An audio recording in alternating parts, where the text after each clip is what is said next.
Hello and welcome to this week's edition of The Travel Show with John Guinn on ukhealthradio.com. Talking about two destinations this week. Later in the show we'll be finding out about New Zealand, why you should go there, what you can see and do. But before that, the Cayman Islands. I've been to the Cayman Islands a couple of times. I'm not bragging that I've been there twice, but I just want to tell you why I love the place. The first time I was a guest of the tourist board.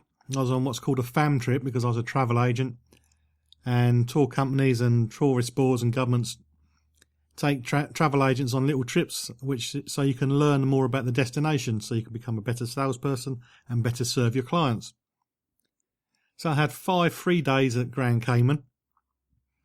I loved it so much and my wife was so jealous I went back again a few weeks later and we renewed our vows on 7 Mile Beach to mark our anniversary. It was going to be on an anniversary date, but my wife decided to change her holiday, and I was trying to do it as a surprise, but that's a different story. Anyway, the Cayman Islands is a great place, and that's the first topic we're going to be talking about on this week's show. I popped down to the Cayman Island tourist office to find out more about this destination, and I was speaking to Kate Kandahar. Okay, Kate, can you tell me where the Cayman Islands are, please? I can indeed. We're in the Caribbean. We're south of Cuba and northwest of Jamaica. We're just under 500 miles from Miami, so we're in the northern Caribbean. Great spot. Great spot. Great spot. Yeah, I have been there, but when I said I was going to the Cayman Islands, they got me mistaken with the Canary Islands. Often happens. Yep. Often happens, yep. I'd like to say we're far more spectacular, but in a very different region and with a very different culture, but a similar name. Okay, I've been to both. I'm allowed to say you're much more spectacular. That's okay, that's said. So, there are 3 islands? There are indeed. Grand Cayman, Little Cayman and Cayman Brac. Okay. Grand Cayman, the largest island, 75 square miles. Mm-hmm. Little Cayman, the smallest. Beautiful, small Robinson Crusoe island. Yeah. Only 150 people living there. And Cayman Brac is the medium-sized island, as we call it, and very different. Very different in its layout and nature and landscape. It's much more hilly. It's got cliffs and birds. Very different. So 3 very different islands. Their own nature.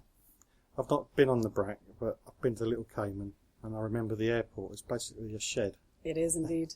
And they have a fantastic little sign outside. It says Terminal 1. It's just a little shack, but it says Terminal 1. And you arrive. We have an airstrip now. It used to, the little propeller planes used to just land on the grass. But there's a little airstrip now.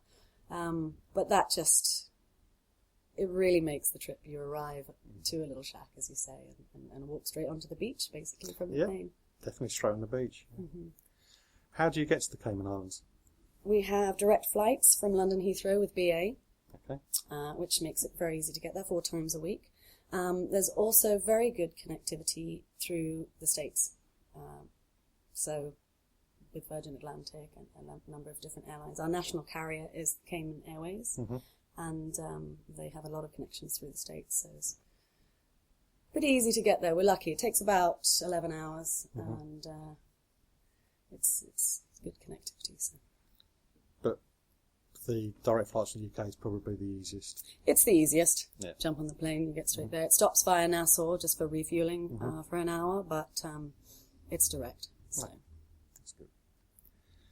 Why would somebody want to go to the Cayman Islands? Why would someone want to go to the Cayman Islands? Well, so many reasons, and it really depends on what you are interested in. There's obviously the fly and flop.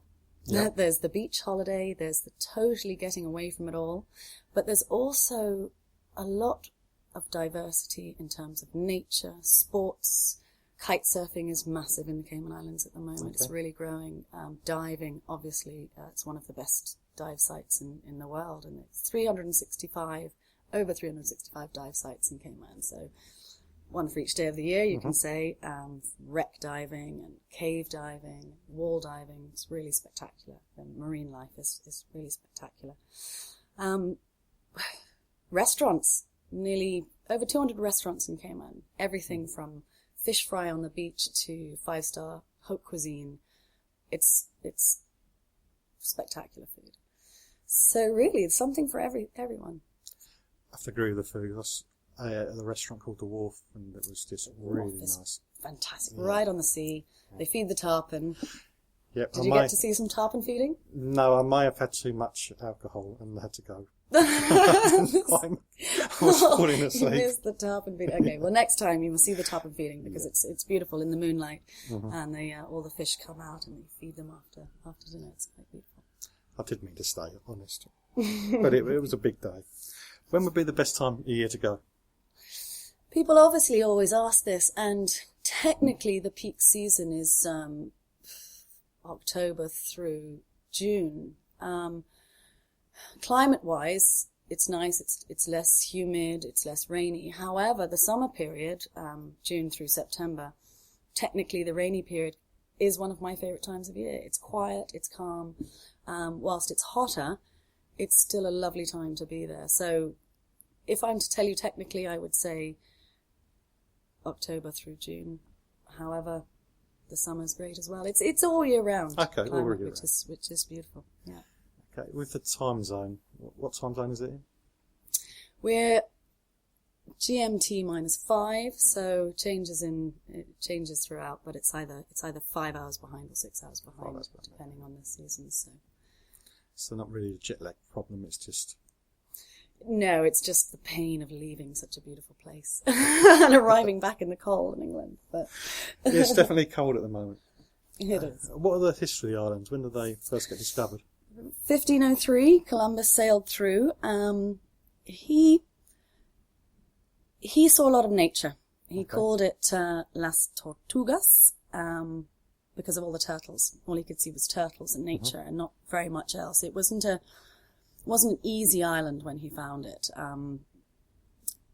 The agriculture wasn't good, the soil wasn't good, so he sort of came and went in a way. But it was definitely known for the turtles and the nature. So it was a spot for mariners to come and rest and refeed and refuel themselves.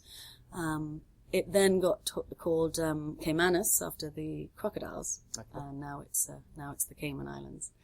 So it wasn't inhabited when it was discovered. So that's where we're slightly different to a lot of the other Caribbean islands. We don't have a history of Caribs or any of that indigenous culture, which makes the culture incredibly interesting because it's a complete melting pot of different nationalities.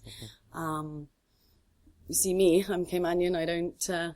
I may not look what you think is a Caymanian. But it is a complete melting pot, from British, Spanish, Jamaican, Caribbean, big mix of cultures. I have to agree that when I've been there, whenever you meet the hotel staff, they're all there from other countries to dive. That's all they're doing, just going there to dive. Yeah. Great.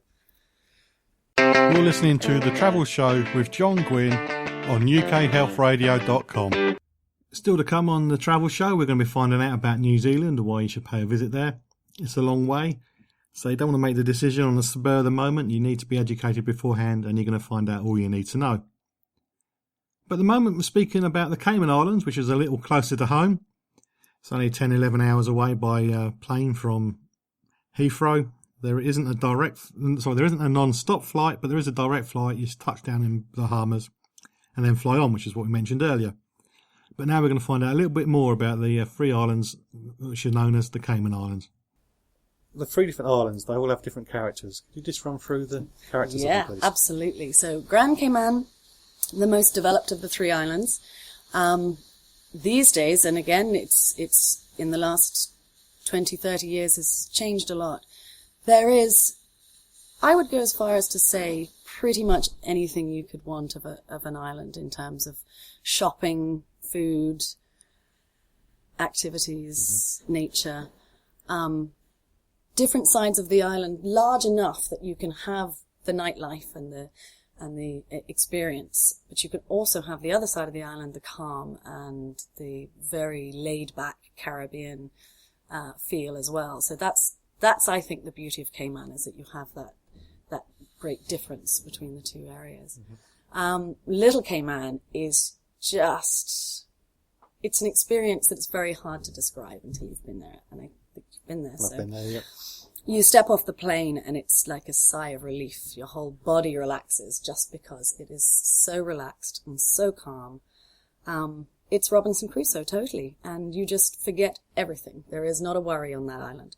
Everybody is so friendly. It's just a beautiful place to be. Cayman Brac, what we call the medium-sized island, as I said earlier, is very nature-rich. The Cayman Brackers have been very conscious not to let their island be developed too much. So it's very rustic. It's very raw. It doesn't have that cosmopolitan edge that Grand Cayman would have. And that's some of its beauty. That's some of the beauty of it. Yeah. Okay.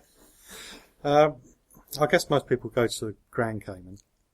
What would be the top attractions to do while you're over there? Ah, okay.